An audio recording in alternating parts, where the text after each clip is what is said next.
Beloved, hello. How fares the kingdom? Guys, we out here. It's Wednesday. Told you I'd make it, and I did. Man of my word. Hope this finds you well, out in whatever corner of the kingdom you do be dwelling. Man, had such a great session last night. Like, had a blast. Sorry, let me pull up the old chat. Had a blast, and not that I'd forgotten. Yo, Insomnia was a big boy. How we living? Dude, Waylon is walking. He's moving around. He's trying to pull everything down to his level. Literally, of course, and metaphorically. But dude, hope you're cruising, man. Guys, Insomnia is worth many an investigatory role. He's taken, I know. He steps away from walking out the door, is what he is. Oh, man. Dude, what's going on with you and your campaign? I had session 3 last night, Tuesday night. And, man, like, it's been a minute, but I love so much the early stages of being able to go any direction you want, because nothing has been established. You don't need to reference anything other than, the adventure guide and your own homebrew. It's the freedom I seek.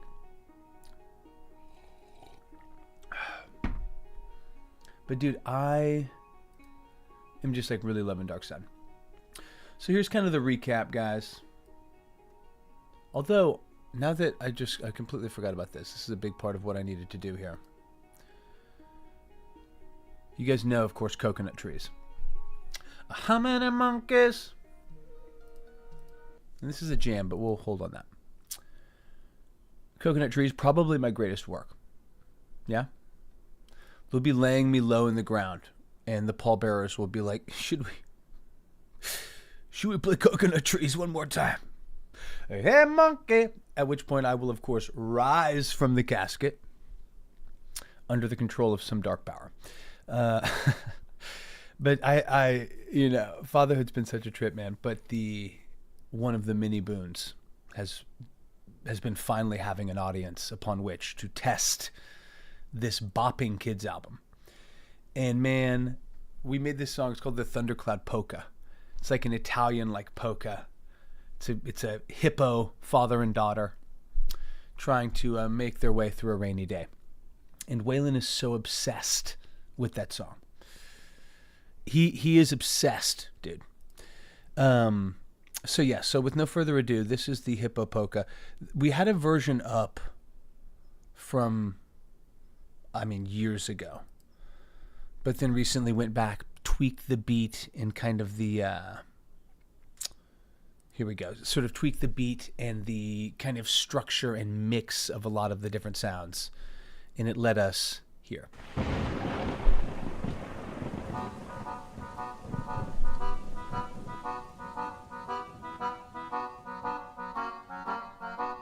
Okay, baby, don't be lazy. Here is what we do. We take the storm clouds down and put them in a stew. Salt and pepper, thunder and lightning into a bubbling brew. This recipe given to me, 'cause any attitude. Oh no, Papa, I'm your... Okay, so it's a bop. Yeah? Waylon, if that song is played, and we started out just like singing it, and I'm going to check out, oh my gosh, okay. About to dive all the way into the Hillbilly Curse of Strahd. It's a great drop. But I'm telling you right now, Insomnia, like he wants it. He'll ask for more of it. I haven't played that song for him in like 2 days, because the last time we played it for like 20 minutes. It's a 2-minute song. Yeah. Anyway, it's been bopping. I'll give you a special bonus one because this came in this morning, and this is what's cracking me up. Related, unrelated. Same producer who's a friend of mine that does a ton of music. But if you're married, have a partner, have a spouse, have a love interest, anyone you're sharing a meal with, okay? uh, but certainly many men in traditional marriages. All right, let's talk trad wives. Dude, when you are sent to pick up takeout and your partner is like, hey, make sure to get fill in the blank, it can be whatever. It can be napkins, it can be dumpling sauce, it can be that second order of egg rolls that they forgot last time, whatever. Once it has been floated, once you have been tasked with the takeout, you are absolutely fucked if you do not come back with said item. Yeah? My wife will literally flay me alive. That's literal. So, thank you, Insomnia. People know this. This has been confirmed. So with that in mind, I one time was driving to pick up some smash burgers, desperate to not forget the ranch. Don't forget. And I found myself, I found myself singing this song. And I'm going to make a parody music video that's basically the situation we just described.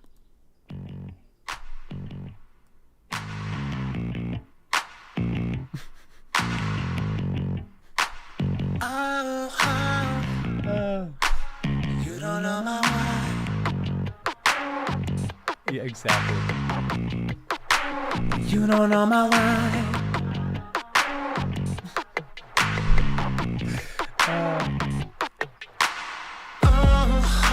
You don't know my wife. She will take my life. Just put that shit inside, singing. We don't have to die. It's you she's gonna find. Just put that ranch inside, singing.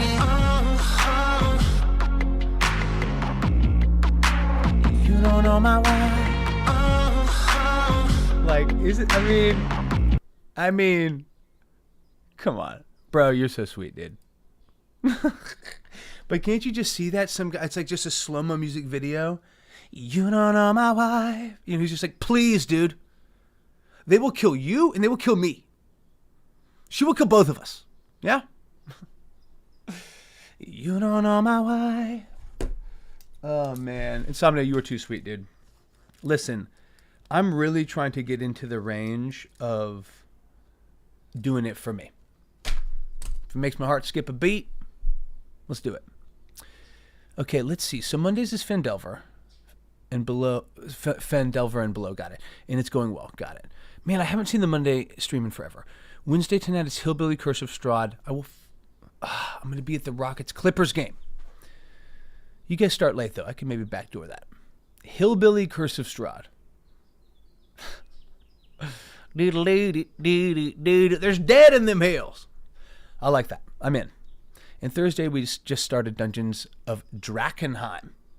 Wow. Rise of the Drow is sick. I've seen quite a bit of that. Okay, let's go. Okay, then I just need to check my notifications and get the fuck in. Oh my gosh, man. Like an actual ranch ad. Oh my God. That is actually a great idea. Insomnia, that's a great idea. Treating it like a spec commercial. That's funny as hell. I'm putting that in.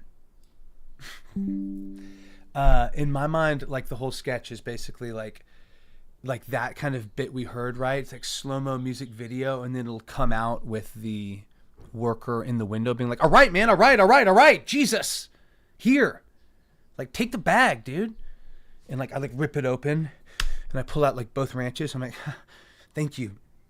And I put them back in. I'm like, you just saw me put them back inside, right? And he's like, yeah, dude. I'm like, okay. And then there'll be a little bit more. And I think there'll be a moment where, at least in the sketch version, this is not maybe in the ad version, but where I'm kind of about to leave and I'm like, oh, sweet. And I just hear a voice that's like, did you get the ranch? And it's just a whip pan over to my wife looking like crazy. You know, like curlers, like, I don't know, like cigarette, makeup, I don't know. But she's in the car, just like watching.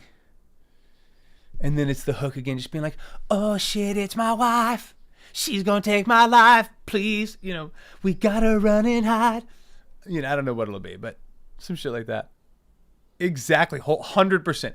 Like maybe intercut into the previous beats are like her, or we don't know it, just a tight shot of someone holding a knife in a car. Oh my God, that's so funny to me, man. So funny to me. All right, Insomnia. I think, honestly, that concludes the stream. We've done it. We did everything we set out to do. It's done. Oh, God bless. Yeah, man, exactly. I don't know the end game for it. I just know that it's hilarious to me. Makes me laugh quite a bit. All right, y'all. Let's do the damn thing. I was looking for one track that I really wanted to listen to, and I can't find it, so I'm going to choose Peace instead. Yeah? No need for me to give up my peace just because I cannot find anything that I'm looking for. It'll show itself. It will reveal itself. So about last night, session 3 of the Fallen Coast. That's what I'm calling it. And I have enjoyed, of course, the prep process, but more so than any campaign or homebrew I've run, a lot of things have been pulled out and established in a way that, at least in the first 3 sessions, has made it feel very, very easy and organic. Having, the villains themselves established more so than the action or the inciting incident, more just the people, right? Having that down, I think, has helped kind of mold the how and the what might happen. Yo, Sage!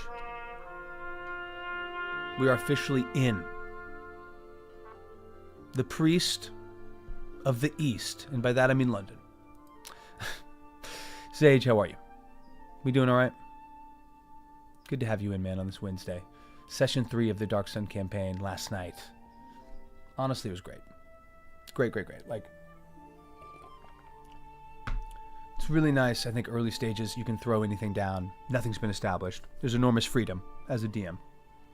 But just kind of going through the first page or pages that we'd established for the BBEG, and then the subsequent way that some of that is played out in these early establishing sessions. I'm glad to hear that. Dude, I'm solid. I was telling Insomnia that Waylon is walking around. About to walk out the damn door. And we were actually jamming quite hard. We had some good jams up. Maybe we'll reprise them at the end of the evening. Who knows? I will say that the last item on our to-do list is Marlowe. Yeah? And this is a teaser for the end, which will be a tight 12 o'clock exit. But I have been put in touch with a pet psychic who is taking a Zoom call with Marley and I, and will be interpreting and asking Marley questions. She asked me specifically to make sure that I ask Marley the questions ahead of time, preferably 24 hours, so he can process. I'm not making this up. It is so out there. I've never gone to a medium, never gone to a psychic. Yo, Hoilepa! All the legends in one chat. Let's go. Oh my God, I will record it. I feel like she might not want... I don't know if I can, if I'll be able to... I'll get you all the deets, as many deets as I can. Believe that. But at the end of this stream, we're going to put together some questions. Like, do you like riding in the back of the Fiat? Is getting in and out of it uncomfortable? Have there been any dog walkers or pack hikes that you don't like? How can we make you more comfortable? What's up with fireworks? Can we ever make peace with the cats? You know what I mean? Like, this is the dialogue. Oh, 100% notes, for sure. I mean, I feel like it's like a one-off opportunity to ask my dog some cues. Hoilepa, good seeing you. Hope you're well. Yeah. Have any neighbors committed crimes? Yeah, exactly. So let's touch base on like some of the first stuff we established, right? The Ashen Land ruled by the Dust King. Should probably revisit that. I think that's a very cool idea. Last night was all about the Fae that was and the Dark Ichor. And I talk about those here? Great, yeah. The Dark Ichor, strange thing happened when the everyone screwed together. The Marshes of Faerun, congealing, burning, and all-consuming. The Ichor is literally the manifestation of the Great Loss. This overlap between magic, the natural world, the crumbling pantheon of the old gods. Pulled from the astral plane. Not created by her, but expedited by Mildred Backbrook. Actions at the foot of the grandfather tree. Cool. Do you resent your castration? Oh my gosh, exactly. Man, I don't. He's going to be like, did you froze my sperm, right? I'll be like, Marley, got some bad news. You're a brother? That's not the bad news, but you'll never be a father. What? Man, I can't ask Marley about losing his nuts. Golly, I deeply regret that. It's like kind of illegal in LA. You can't board them or take them to a lot of like public dog operated businesses. But you tell me the world wouldn't need a little litter of Marley pups tumbling around? So ridiculous. Oh my God. Okay, fuck, I'll ask, damn it. I'll ask. I mean, we should probably just go ahead and bang out some of these Marley cues. You know what I mean? Lest we forget. I'm not putting it at the top. It's not at the top. Marley Pet Psychic. Okay, Marley. First off, hope you know how much I love you, Mr. Long Ears. I wonder if he... I do want to ask him, like, does he get it off your chest? I'm the man up in this piece. He's like, you took my life from me. You took my lineage. You took it from me. Oh my God, get it off my chest is hilarious. Okay, I mean, again, I guess we'll just put these down. Do you resent your castration? Honestly, it wasn't a castration. He still has the unit. It was his neutering. Yes? He wasn't castrated. I mean, I guess he was. I guess it's any of the bits. Do you like it when I sing to you? Do you like it when the songs are about you? How do you feel about... Do you feel about having 600 names? He was unnutted, exactly. Thank you, Hoylepa, for putting it in the technical terms. Finally, we have a scientist in the chat. For the love of God. Somebody that can get technical. It's about time. He eats like a king. He eats like a king. He gets an egg on Sunday. Come on. There's some things that, yeah. How do you feel about your home life? What would make you more at ease at home? I mean, this dog sleeps 16 hours a day, gets to run out in the sunlight, goes on walks, is loved like a god. I mean, I fully anticipate a lot of it be like, well, I mean, it's pretty good. Life's pretty good for me. Long-haired pup. I'm just out there going on walks, getting sunnies and getting my ears scratched. I'm pretty good. Like, he has nothing to complain about. You know what I mean? Marley lives better than many kings throughout the history of the world. I'm not a scientist. I'm just so intelligent that I can make words up and people believe me. What do you think scientists do, Hoilepa? That's it, bro. You're in. Order that lab coat. Ask how he feels about being adopted. Now, that's a great question. I was going to... Do you... We got him at 3 months. You know what I mean? I don't think he's remembering that shit. Do you mind going in the back seat of the Fiat? Would you like steps to go into the car or onto the bed? He's not allowed onto the bed, but like maybe, twice a month on some random, we're watching White Lotus and I want to scratch this dog. Otherwise, he's never up there and he knows that. But whenever I do allow him, sometimes I'll just pick him up. But other times I'll just look at him and tell him free, which is his like release, and pat the bed. And he'll be like, oh, really? But, he weighs 70 pounds. Have you seen the stuff about the dog that found out it's not a dog? What? Please link that. No, I have not. Okay, that's a good starting point. I need to know more about that.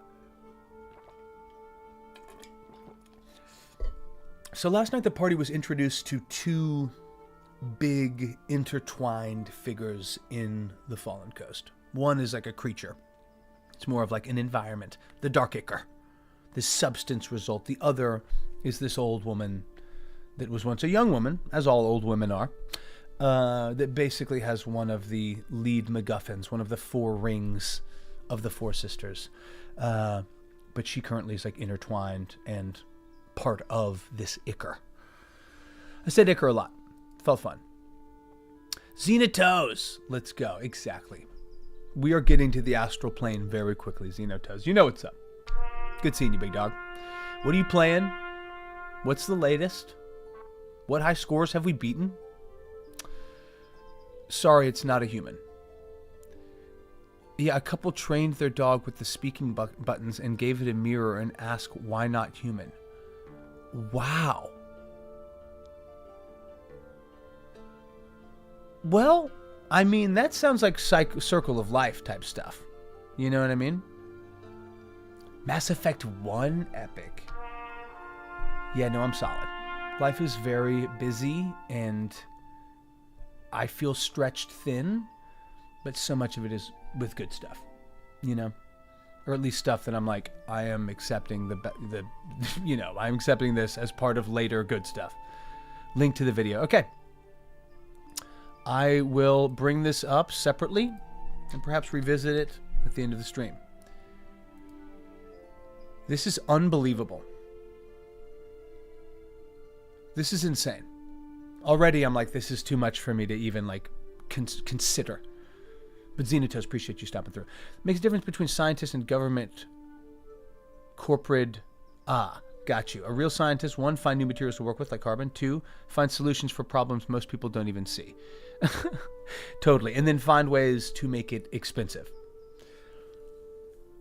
So this is kind of like the through line. Let's just read these BBGs. Twin paragraph. Finally got him, that little bastard. I don't know that Trent ever makes an appearance. Maybe in somewhere bound in the hells.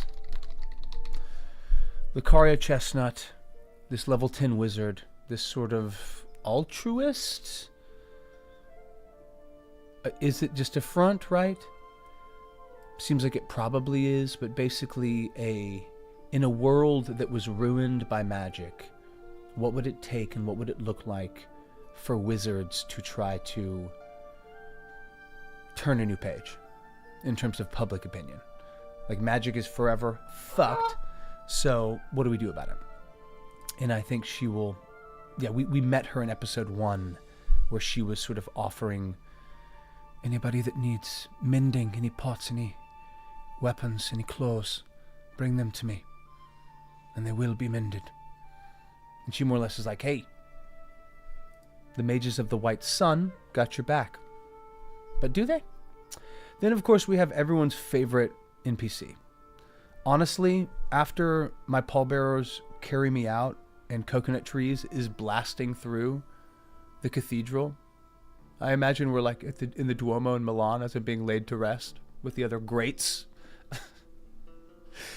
It's like, dude, you are getting cremated and turned into plastic bottles. I'm like, what?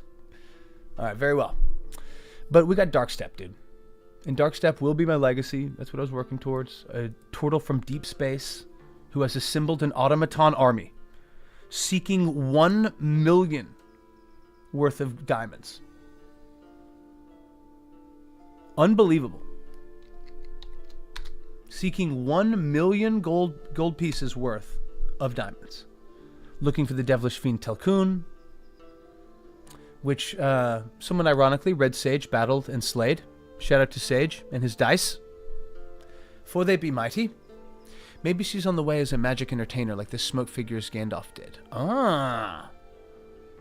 I like that. She could definitely, I could see wizards offering that good faith and goodwill by giving the general public some sort of respite, like a programmed illusion kind of vibe. As long as I'm a sentient plastic bottle with legs. Yo, what's up, Carts? Get in here, newbie. Appreciate you coming through. Appreciate you stopping by. Yo, appreciate you dropping a follow. Come on. You've already wormed your way into my tiny black heart. We almost always review Homebrew. Drop it in. But give us a little precursor. What is this? Subclass? Item? What's going on? And welcome. Happy Wednesday. I'm working on a Dark Sun campaign and currently going through the main antagonists of the campaign. But yeah, please, appreciate you asking and would love to check it out. So Darkstep is a turtle from the astral plane. He was once captured by Gith. He fought his way free. Think Han Solo, but as a turtle in high fantasy. He has an enormous hamster companion. I told you, this shit is fire. He has an enormous hamster companion, very spacesuit, jumpsuit vibes. He's aware of the War of the Gods, this imbalance between the astral planes, the old and the new pantheon. Aware likewise of their architect, Undertow. Calls him Shadowrunner. Cool, cool, cool. His crew is basically the crew from Star Fox. I am a forever DM. Amen, man. Amen. And an Artist of Worlds, I love it. Is a module new race? The Taraskborn. Wow. Let's go. Dude, that is so badass, man. I'll tell you what would like flip my boat is drop that in the lore or in the artwork, whichever you want. But would love to go back through that. Would love to chop that up on the Discord. We do that a lot. I don't mind a good long read. A Taraskborn. So like how the fuck did that come to be? In your mind, are they getting down? Is this an old-fashioned coupling? Or is this some sort of natural magic? You know what I mean? Like I'm running a version of Dark Sun. And it's not really Athos, it's like Faerun, if Faerun lost magic and the natural world unwound itself. And the Thrycreen, these sort of insectoid humanoids, I think are really interesting and cool. I have a Thrycreen Ranger who's running in this campaign, and they're so like unique, you know, and the fact that they didn't exist before in Faerun. And then there's this enormous magic mishap, this sort of great loss, this undoing of the threads of Mithril. And that somehow brings sentience to the Thrycreen, to these insectoids. And I'm wondering if maybe the Taraskborn are similar genesis. But welcome in, Carts. I appreciate you sharing that. Cool. Okay, so Darkstep, they haven't met yet. They're going to see a lot of the implications and the overlap of him.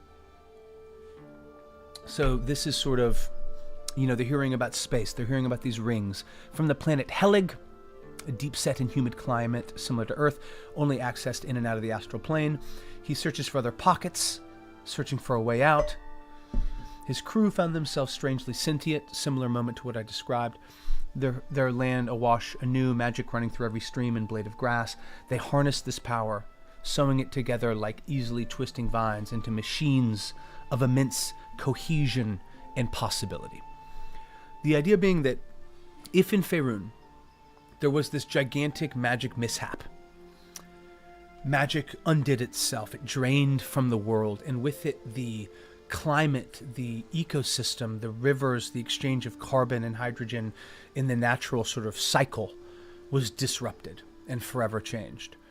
Would that moment within the galaxy of high fantasy, let's say, whatever, within the 9 planes, would that mean that suction of power and vitality wound up elsewhere?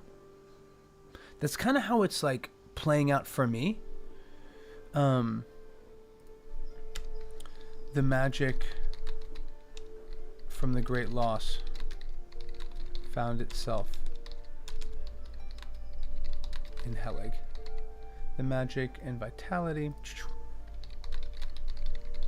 So I also, this is the first time I'm doing it, is this campaign, but I've been going through and just highlighting different sections that apply to different main themes. Normally like green for the natural world, purple for like deep space, right? Like stuff like that's connected to Darkstep or Telkun, stuff like that. And then I think yellow is more just kind of big key through lines for the campaign. But for me, it helps when I'm going through and kind of, you know, especially if I add something new to a earlier written period, makes it a little bit more accessible for me. So Darkstep is basically going to be one of those guys that comes in. I say Han Solo, they won't know, I think, whether or not they can trust him for quite some time. But we'll see how that goes. Well, I've sent it into Laura if you would like to take a quick little peek. Lore, not Laura. I love it. I'm like, Laura is my secretary. Question, how stands... I appreciate that. I'll 100% check that out. 100% get back to that. Can't wait. They're a race found through victory and an imbalance unknown. Interesting. Through victory. I imagine, is that touched on a little bit? Because my interest is piqued. Because victory makes me think that it's either like a conquest, right? Or some sort of boon that came about through extreme martial prowess. Question, how stands magic to live? Is it directly connected magic equals live? Is it like radiation? So in this world, you talking about in the world of Darkstep in Helig, or in the fallen coast of Faerun / Athos? Because in Athos, in our like campaign material plane, magic still exists, but once you move past about 4th level, it becomes a little dicey. Wizards are impacted the most, sort of arcane sorcerers the most, and divine sorcerers largely don't exist. And by that I mean most clerics as well. Man, the LAPD is really popping off today. I don't know if you guys can hear the helicopters circling this apartment complex. I'm safe. Don't you worry, I'm safe. No, magic is like... Magic would be like if you were only able to get water from groundwater, like deep set reservoirs, if there was no rivers and lakes. And if that was magic, like accessible, but you had to know where and how to use it. Now those reservoirs have been scattered. And it's pretty easy to find like little small pockets. But if you're trying to draw deeply on what was once an open reciprocal connection, i.e. magic in typical high fantasy, now that exchange has been cut off. The well has run dry. So finding ways to access and spin magic is particularly hard.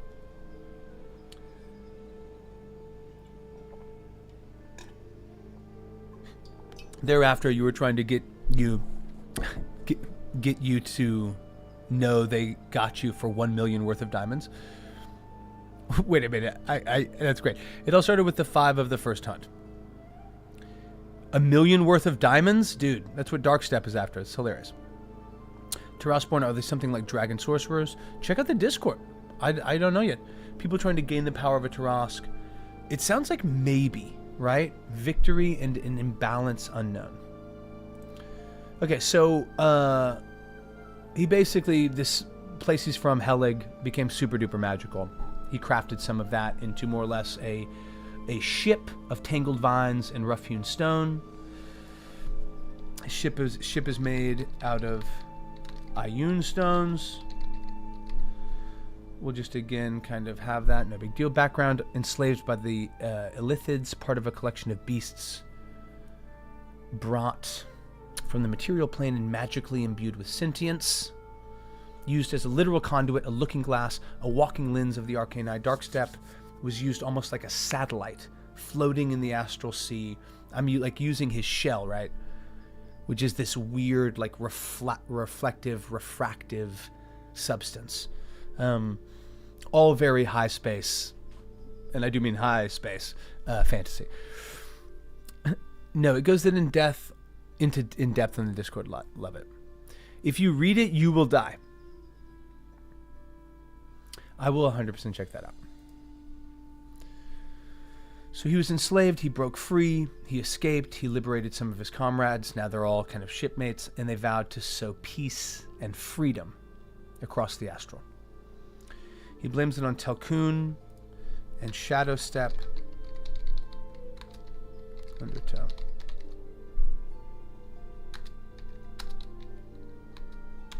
The Dragon of Copper. Cool. Wants to also use the Solar Sphere to destroy the Hells. Love it. Okay, then that brings us to the Dark Acre. I wanted to create something that similar to magic unthreading itself. I wanted a environmental threat. Something that was the literal manifestation of the Great Loss. And so we'll talk about that in depth. We're about to get to that. Not created by it, but expedited by Mildred Backbrook. Indeed, Reltyrion. He raised the last of the eggs. This lady in white is sort of a new prophet. She secretly seeks godhood, but will go public like an IPO. An old witch, a fae that was. That's also what we're going to talk about here. That was Mildred. She basically was in possession of one of the 4 rings. Telkun, son of a bitch, as always. Stefan Turn is the Dust King. Let's go. I love this. I love this. Okay. So always good to touch in with kind of the core veins of the campaign. We're still early, so, very much wanting to keep things kind of tight. But the previous session had ended with sort of the party falling into combat. They were investigating the disappearance and wounding of this sort of boy, this carpenter's son, and as they pressed into the depths of this strange moving city, more or less the underbelly, what would be the sewer equivalent, they found that there was this strange substance, almost like a roof and wall swelling with a excess of rain. But instead of water, it was absolute darkness, a depth of black that seemed like light could not even exist within something so absolute. And from it stretched a set of hands, sort of pulling themselves out. Help me, please. Help. Help. Help. Get it off me. And it's this ancient-looking woman. Skin like papyrus, silver, thin hair. And she's like pulling herself off, and this black substance is stretching to her like tendrils, like a suction of octopus. And basically, like, initiative broke out. I think it was really fun how it kind of went down. I think I just have the map up here, but let me see if I can pull up one of the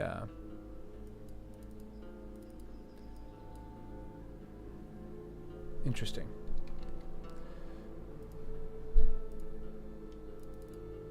Cool. Well, that'll take a second to load, but basically they pulled out of they pulled back from the situation. Mildred, the fae that was, this ancient creepy woman crawling out of this like black sewage, pulls herself out. She is, in my mind, part of the Ichor now. Like, she basically, whenever the great loss occurred, went to the grandfather tree. She used the star ring. She attempted to wash the curse from this ancient tree's trunk. She succeeded. It sort of worked. And then she figured out, you know what, maybe I can do this for all of Faerun. And she too pulled too deeply. She pulled, instead of pulling magic, pulled from the astral itself, the sourcing of life, of natural return and renewment. And that sort of strange intertwining of great magic, magical ring, the astral plane, and this sort of strange great loss created this dark astral blackness, this sentient substance that moves mindlessly to consume. The dark Ichor. Perhaps it was her woe, the intensity of her sense of loss. Perhaps it was something more, the grippings of Telkun the Terrible. But she saw a dark sap begin to ebb from this tree of life. The grandfather tree whose shadow all centaurs have known. The black viscous growth of the dark Ichor. We have a druid that's a spore druid whose backstory is more or less that she kind of came to deep within the ground and part of her arm was consumed by spores. And she's not sure how she feels about it. She's like, is this good? Is this a bad thing? How is this going to affect me?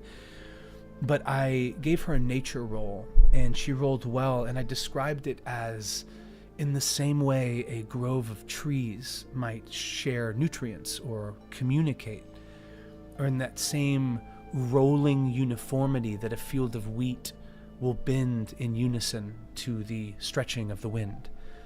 That she felt her own self in this arm almost pulsing, almost breathing in union with the Ichor. And that was just to kind of connect it for the party to, oh shit, this is astral, this is the natural world, this is tied to the great loss, what is going on? And they ended up, kind of winning the combat. They passed a skills challenge to break this sort of woman free, and I described it as her being pulled and inched forward, as, please help me, pull me forward, get it off me, I am it and it is I am it and it is I. She's pulled forward, and with each inch, her skin, the wrinkles disappear, her silver moves to white, to blonde, it grows in fullness, it grows in length, in fact, as with every step, it's as if decades wash off her countenance. And man, it was really kind of trippy for a lot of reasons, but our first campaign was all about time travel. I mean, not all about, but was playing with the before and after and the foreverness of divinity. And also just sort of the frailty of human life versus maybe an ancient dragon living 2,000 years, that kind of vibe. And it really hit me in this moment that I'm like, oh shit, am I doing the same thing? This, after the Great Loss, 150 years ago, this sort of, wealthy magic user, this person, one of the wearers of the 4 magical rings, went to try to heal and undo this horrible thing. And succeeded. But then wanted to do more. And greed is still greed, even going after good goals. And it led to this weird pseudo-sentience, this sort of living blackness. And I liked the idea that she was sucked into the Ichor in that moment and perhaps has tried to escape before. But once they pulled her out, she was like, this whole, I am it and it is I am it and it is I. This whole city is, the walls of it move, corrupted by this Ichor, this blackness. I know it because it knows me and I know all that it has ever known. There is a merchant here, a seller in the first market. He knows not what he has. A pitcher of enormous value, a vase, a seeming trifle to him. Get it, take it to the man that runs this city, the tradesman. Trade him for one of my sister's rings. And she holds up a young woman's hand, except for the index finger that wears this ring that is enormous, engorged and veiny purple moving towards black. I described the ring as being folded over by her own flesh, like a tree that had stretched over an iron ring. And they're kind of freaking out. They're in Caravanity. They're like outside. They've just pulled her out of like the sewer.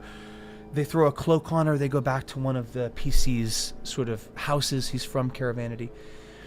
And they started to chop it up with her about like what she knew, what she'd seen. They realized from her wardrobe the fact that she was wearing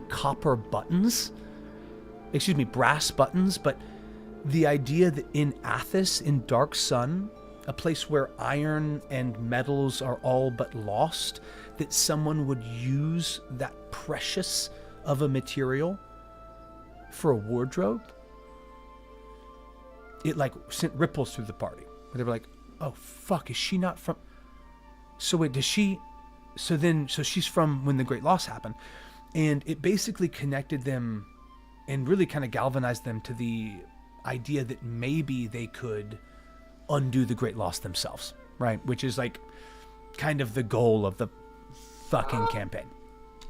So that was good, and I'm glad that went down.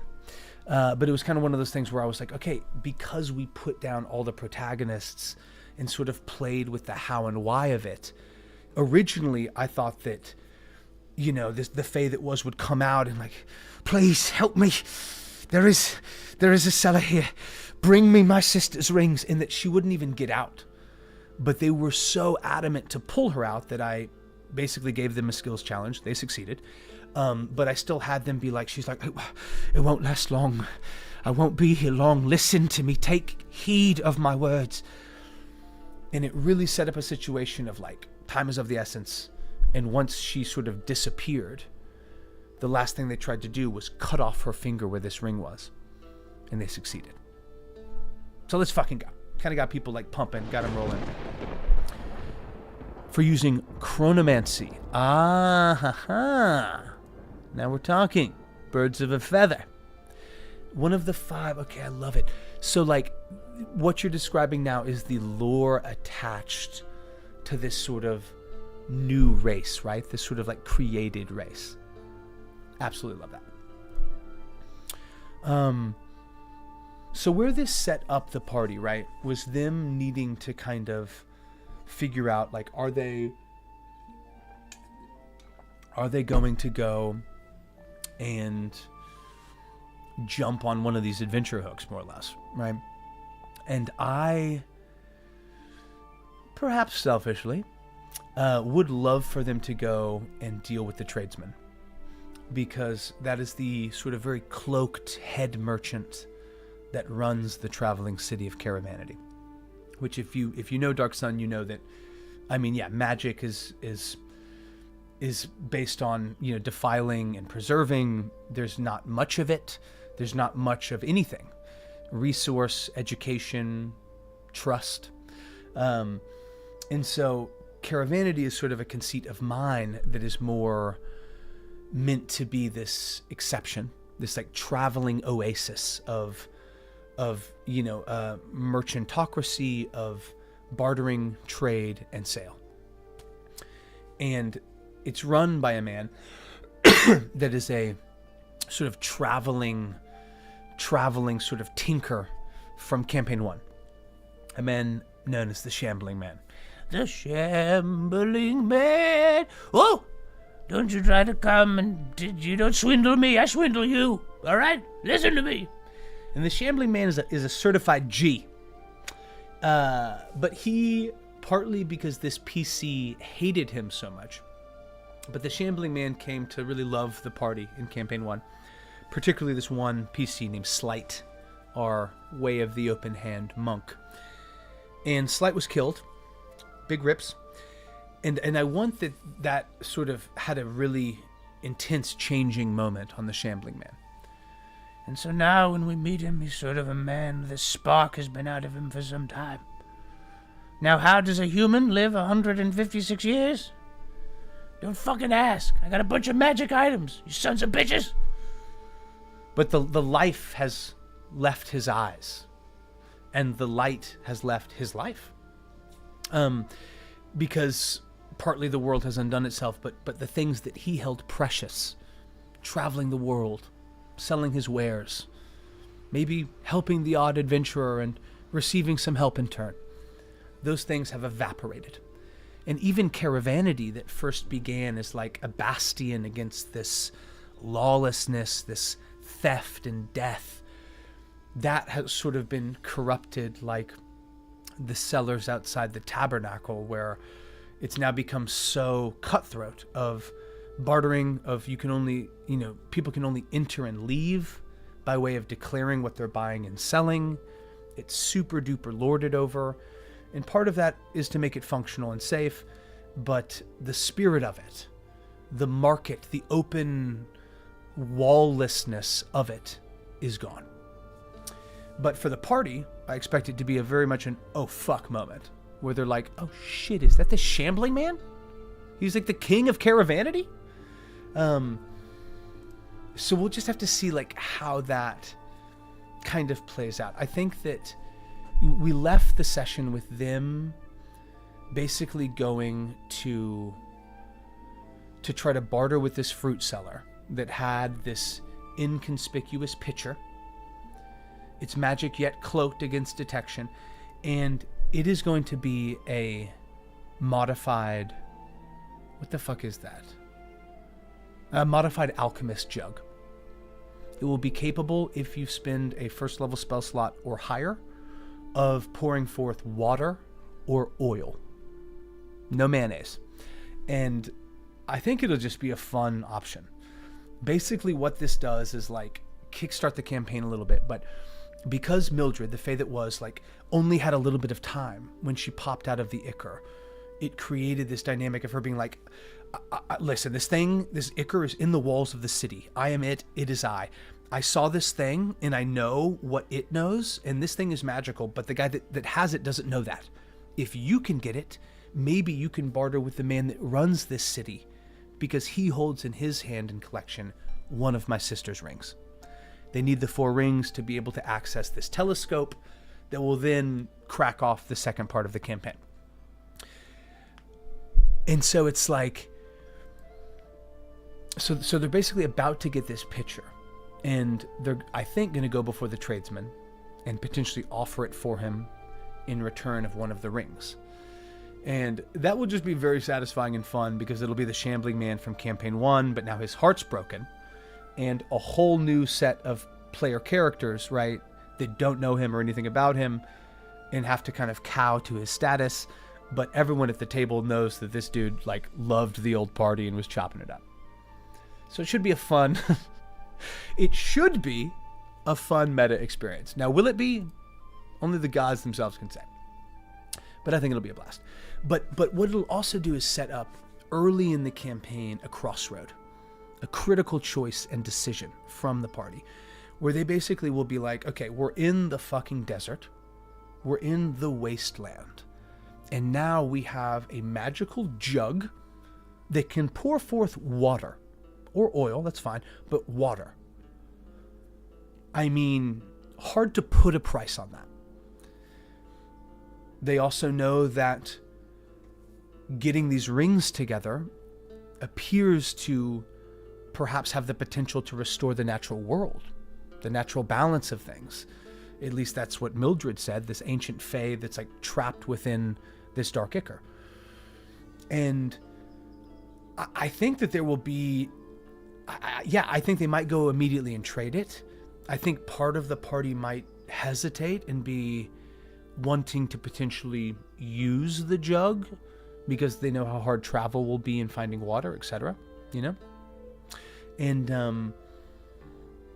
I like placing pros and cons, but not in like a combat sense, early in the campaign. Because say, for example, they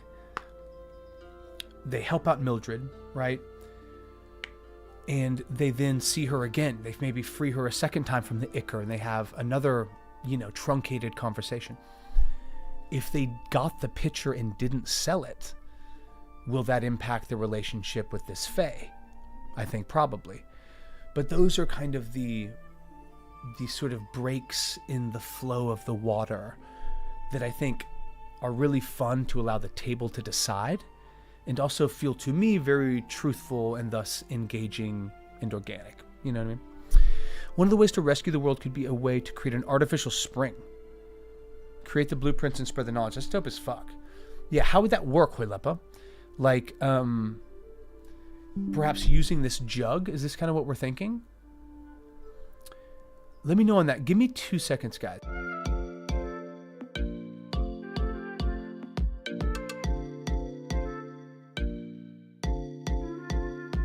How many monkeys in the coconut tree? Hey, little monkey, grab a coconut for me. Hey, monkey, where did you go? Hey, monkey, nobody knows. How many monkeys in the coconut tree? On the island, I had me a babe. But the coconut monkey took my babe away. Hey, monkey, you hit me so low. Hey, monkey, I got there too slow. How many monkeys in the coconut tree? When the tiger's gone, the monkey will play. And if you're gone too long, the monkey here to stay. Hey, monkey, you be late for the show. Hey, monkey, thought you were my bro. How many monkeys in the coconut tree? To tell the truth, I'm the monkey. And the coconut tree, she's my lady. Hey, monkey, where did you go? Hey, monkey, nobody knows. How many monkeys in the coconut tree? To tell the truth, I am the monkey. Okay, lovers. Appreciate your patience. I was dying. Shout out to the... I guess some of that's invisible. It's hilarious. To strawberry basil mint. Easily the most indulgent of 365's water options. Cheers.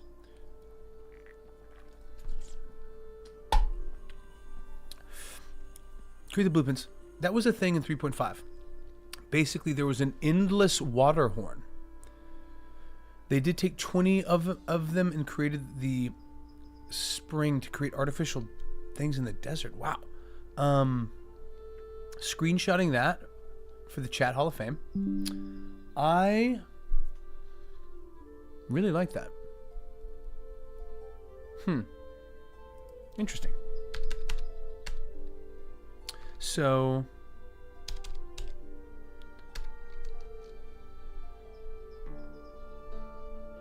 okay, cool. So we go all the way out for sesh. I'm gonna put that down for sesh 4.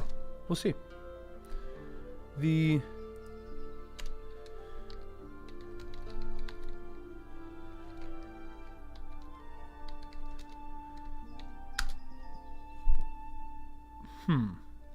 because like part of it for me,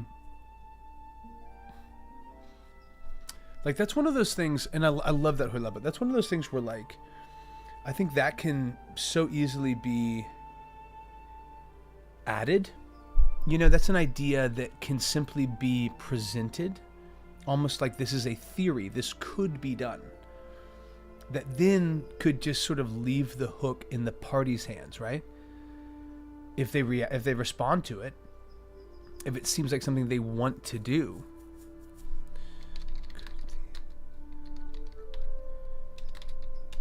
Jug be replicated? Could 24 of them together create a spring?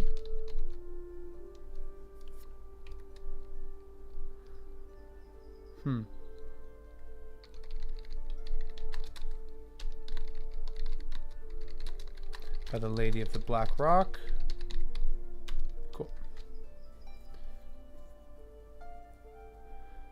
But to be fair, I played at the time so much Pathfinder, one of the rules and items are yeah, interchangeable. I love it. You're like, was it 3.5 or Pathfinder? I don't know, but it happened. I like that a lot. The tradesman and the pitcher and the vase of Shantea So that will be kind of the dynamic. Okay, great. So one of the kind of last things I want to talk about here, and then we'll jump back on to the quest for Marley's questions. If you missed that, guys, I will be asking my dog some questions by way of a pet psychic on Monday. Yeah. Don't know how else to put it. That's just how it's going to go down. So I do want to jam some more questions for that. But they've met Mildred, right? And I think she's the only one of the sisters that is alive. I think she's only alive because she was trapped in this dark ichor, and that's just kind of her vibe. But the other rings, they have one. They got it from Mildred. The other one the tradesman has, although he is thought to have two. And he, in fact, I'm going to say, gave one or traded one away for something else to the merchant in the Black Rock, this guy Earl, that they met in session 1, who claimed to have one of the rings whenever they ask if they had anything interesting. And so, you know, there will be 2 rings, basically, that are in Caravanity. One they could probably trade the pitcher for, if they do want to go that route, even though the pitcher in a desert has no price that can be put on it. The tradesman, the shambling man, will be like, well, I don't have 2, I only have 1. I figured I had too many. So I traded one for some insert the blank cool magical item. Don't judge me. And basically he'll be like, the other one's with Earl. If you want it, you got to chop it up with him. But the 4th, and I had jotted some of this down, and that's kind of what I want to touch on just a little bit. I think it's right here. Cool. Okay, so 2 rings are in possession in Caravanity.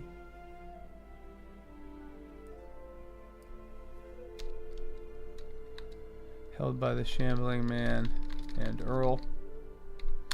One is said to have been worn and lost by the great-grandson, fallen to the orcs of the north, now washed out into the Sea of Silt. Was actually worn by the matron of storms, Yvelda, extended down the lineage of Ice Shield orcs, not Torn Skull. Okay, so the 4th ring's location is unclear. Well, they just found this one because they met Mildred. She was bereft at the loss of the natural domain. She thought be overwhelmed, twisted, a thief of her happiness. The daughter became a witch, a twisted healer. Cool. Okay. So the last one is going to be in the Sea of Silt.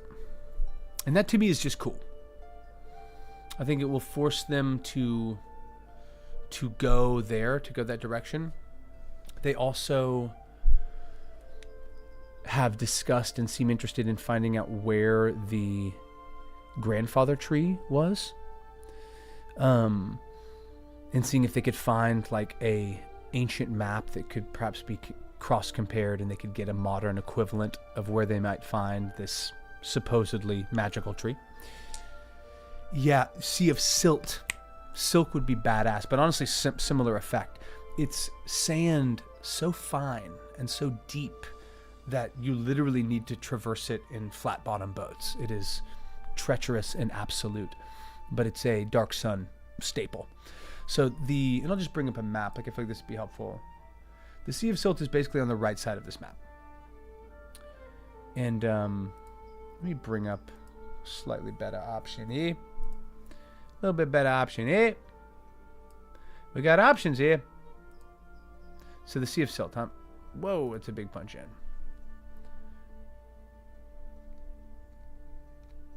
Cool.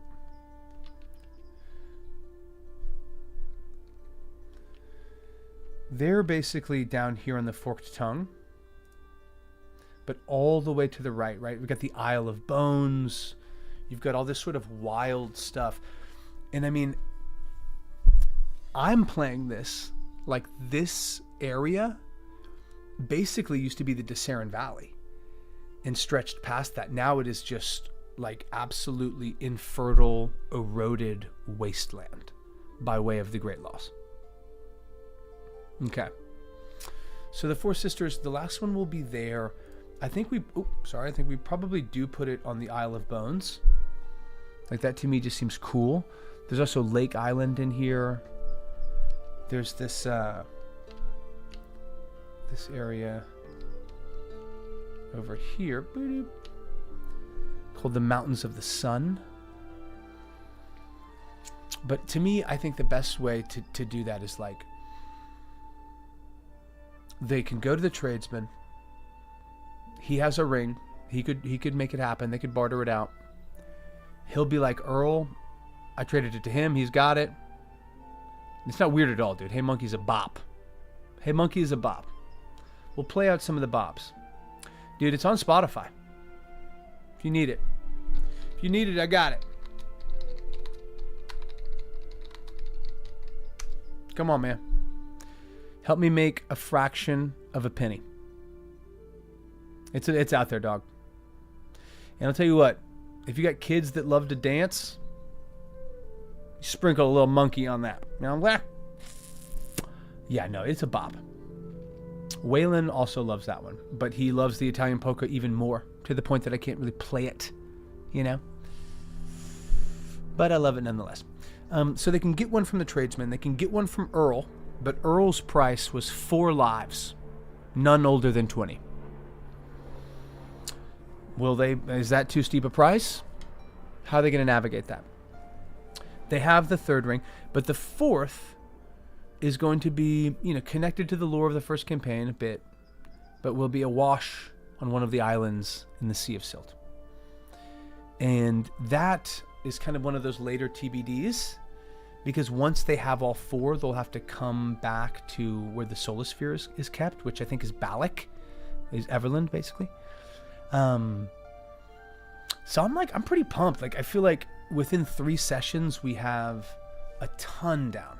Like, so much onto the table, and so much that is kind of already interconnected, that the party is now starting to generate ideas and drawing even more lines. And, that's what it's all about. The Sea of Silk, a huge underground cavern. Giant spiders live here. Savoring fungi in a jungle age and each other until they grow old. Savoring fungi in a jungle age and each other. I love that. The ground became snow-like from all the from all the spider webs inside, giving the illusion of waves frozen in time. Oh, dude, I love that. Now, the Sea of Silk, that's wild. Especially if it's like, spiders is probably the move, because it's like very dungeony and spooky. But if it was gigantic silkworms, if it was just kind of a vibe, and you had to like slide down it like the penguin in Mario 64, we know what we're talking about. Something like that, that'd be sick. Okay, we crushed it, guys. We came, we conquered. And let's go. Now all that remains, of course, is figuring out what to ask the pet psychic regarding my dog. I know you guys were all expecting this to be the situation, and indeed it is. So, what to ask? What does one ask the dog that has everything, right? Dang it. Dang it. Boo-doo-doo-doo.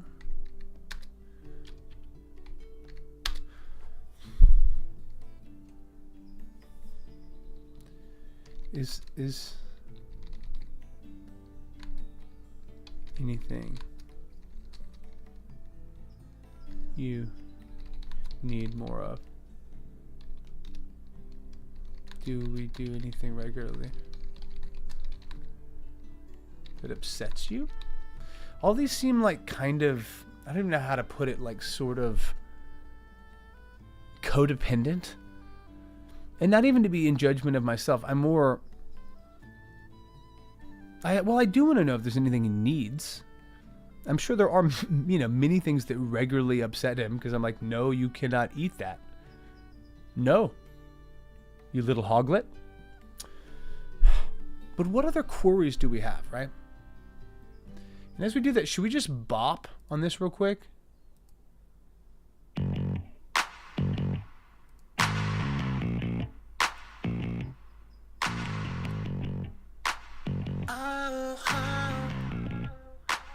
You don't know my wife.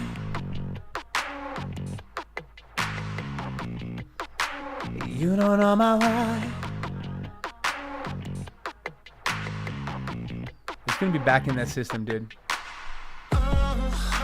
You don't know my wife. She will take my life. Just put that shit inside, singing. We don't have to die. It's you she's gonna find. Just put that wrench inside, singing. You don't know my wife. Okay, so that's what's in my system right now. Insomnia, keep coconut trees queued up. Because you're going to need it.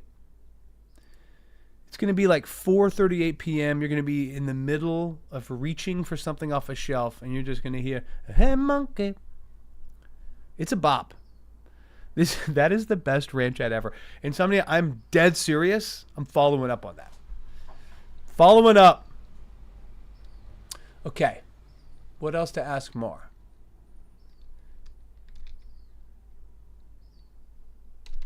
You need to let...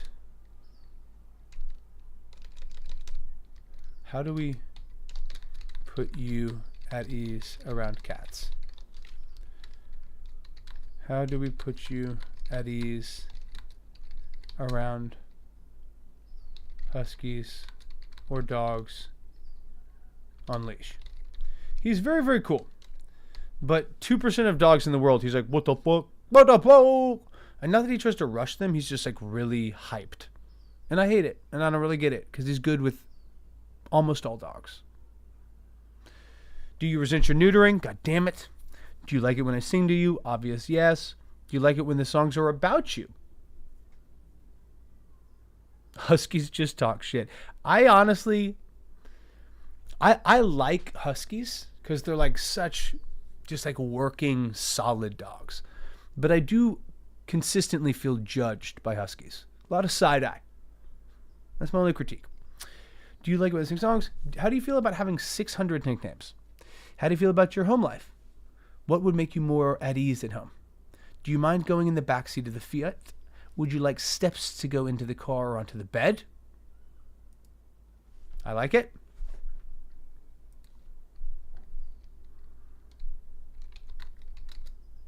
And they like talk and talk back. Yeah, they keep going, dude. You think that they're done like talking shit, and they never are. And they never are. Can we... Okay, how about this? What helps you the most with fireworks?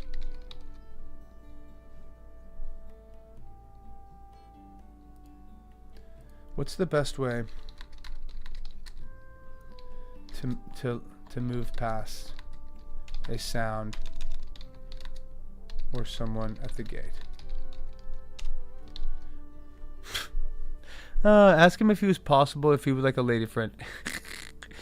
Would you like a lady friend? Look, he has several lady friends in his life. Are you interested in having a dog companion? How has it been with Waylon? You've done a great job. Are there any things that would be helpful to get to know, helpful to get more comfortable with Waylon? I like this, I like this, I like this. You know, honestly, what makes you... He's like, well, unfortunately, it's all the good stuff, so I don't want to say nothing. But some of those sausage rolls make me too. He will not reveal his secrets. Because all the delicious shit is what makes him toot. I'm like, is it cheddar? Is it all that sharp cheddar? He's like, no. It's the sharp cheddar, Marlo. Damn it. I had a bunch. Let's try to remember what they were.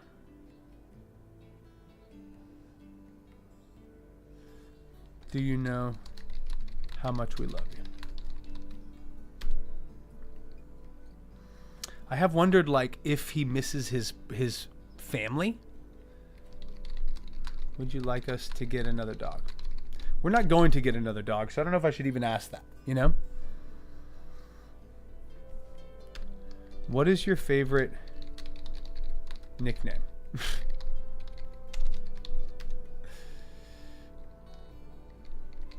Is Uncle Steve-O your third favorite human?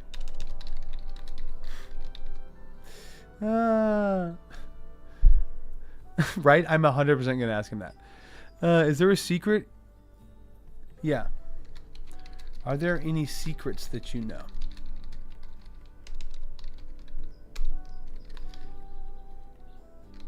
How can we make things more comfortable and fulfilling for you?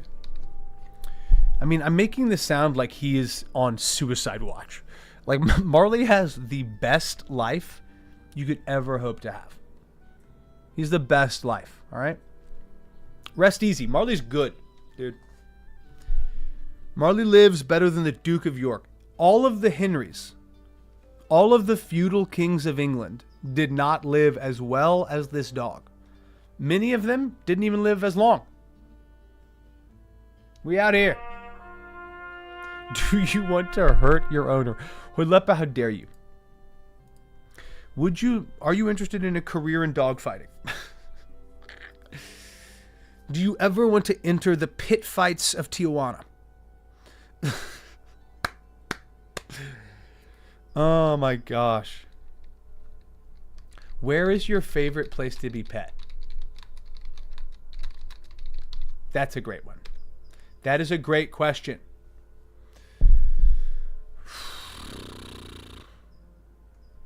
Yeah, what do we think, man?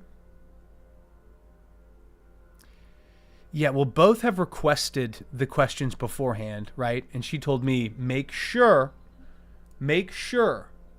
that you read the questions to Marley beforehand so he can think about them. That to me is incredible. You know what I mean? Okay, guys, I love ya. I mean it. Appreciate so much y'all coming through, man. This was a fun one. Insomnia, you know you're my guy. Appreciate you hanging out, coming through. Hope to catch you tonight with these hillbillies. Can't wait. But Mondays, you know I'm coming through. You know I'm there on Mondays. Huilepa, truly always, dude. Let me know whenever I can return the favor. Huilepa, appreciate you coming through. You're hilarious. Great suggestions. The Sea of Silk. Got some great ideas. Yo, carts. Cannot wait to check out the Discord. Appreciate the follow. Appreciate you coming through, giving us your juice, your vibes. Xena Toes, my man. Nobody slaps the sticks like the toes. Sage, of course, our prince. Always better with you showing up. Okay, guys, you're the best. We're going to raid Robbie Landis. Robbie is hilarious. Super cool dude. Great content creator. Great DM himself. I had him on to interview him like, I don't even know, 3-4 months ago. But pop in, support him, stay for 30 seconds, stay for a cup of coffee, whatever you want. Just tell him how much what he's doing is just kick ass. I love you guys. I'll be back next week. I'm interviewing Talking XP on Between Two DMs. Next Wednesday is going to be great as ever. Take care of each other. Take care of yourselves. We out. We gone. We are Gucci. We are Gucci and we are gone. That's how I'm choosing to live. Gucci and gone.